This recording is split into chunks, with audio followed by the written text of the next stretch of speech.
Hello children, how are you all? I hope you all are fine. Today we shall continue chapter 1 Sound of Vowels. कल हमने Sound of Vowel A के बारे में पढ़ा था. आज हम Sound of Vowel E के बारे में पढ़ेंगे. Means Vowel E कैसे sound करता है. Let's start. Sound of E. An egg is in a nest. Egg कहाँ पर है? Nest में है.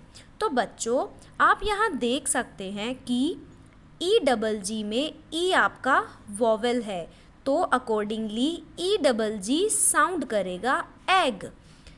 एन ई एस टी में ई आपका वोवेल है, so N E S T sound करेगा nest. So students, likewise these all words have vowel E. तो अब हम पढ़ेंगे कि कैसे ये सारे वर्ड्स साउंड करते हैं. Let's start. RED red, BED bed, LED led, FED fed, SHED shade.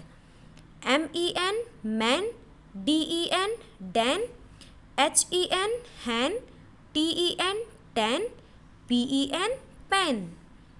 EGG egg, LEG leg, PEG peg, BEG beg and KEG keg.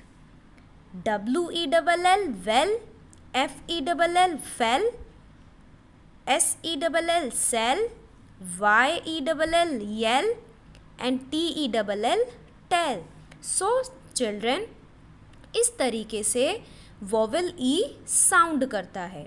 आज हमने साउंड ऑफ वॉवेल ई पढ़ा है. कल हम साउंड ऑफ वॉवेल आई पढ़ेंगे. Thank you.